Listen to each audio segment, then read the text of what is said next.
Hey guys, what's up? So we've got a new promotion that's a promo card that's coming out within Yu-Gi-Oh! And it's supposed to be a spellcaster.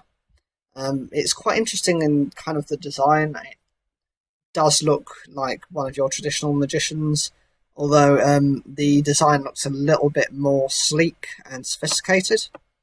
I don't know why it's being shown next to a Yami Yugi, or a Tem, as you might prefer him to be called. But I suppose it might just help his deck as well, because he uses mostly spellcasters.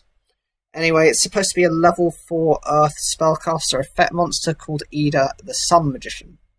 It says go head-to-head for victory with this Magician card.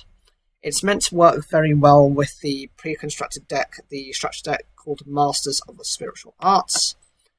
This is the one that's to do with the Charmer cards. I have no idea how it's supposed to work. Maybe it could be a rotor for the deck. It could boost their attack or defense, or it could provide them with some sort of maybe targeting immunity or effect immunity. It does look like a good card, but I'm curious about the stat line as well, what you'd have for it.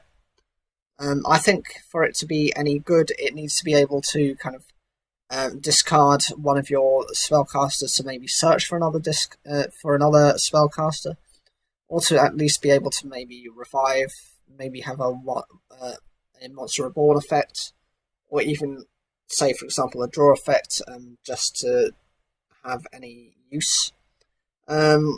I don't know exactly how it's supposed to support the Charmer cards, because the Charmers are quite dysfunctional as an archetype.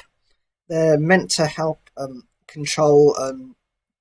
The whole idea of that deck is to steal your opponent's monster of the same attribute. So, for example, Ursa is Earth. You steal an Earth monster. You can then attribute that Charmer Ursa with that Earth monster you take from your opponent in order to get your familiar possessed Ursa. But it only has 1,850 attack, and then you've also got the Avalanching Ursa, which enables you to kind of discard a card to special summon an Earth attribute monster. This is kind of how the whole archetype works for each of the attributes. They synergize within their own attribute. They don't synergize within their own archetype. That's the best way you can kind of describe it. What do you think of this card? I know we haven't got any effects. What are you hoping to see from it? Do you have any concerns about it? And what would you want it to essentially do? Do you think it'll actually make any difference with the Charmers as well? Because they're quite dysfunctional. Leave your comments down below, like the video if you enjoyed it, and don't forget to subscribe.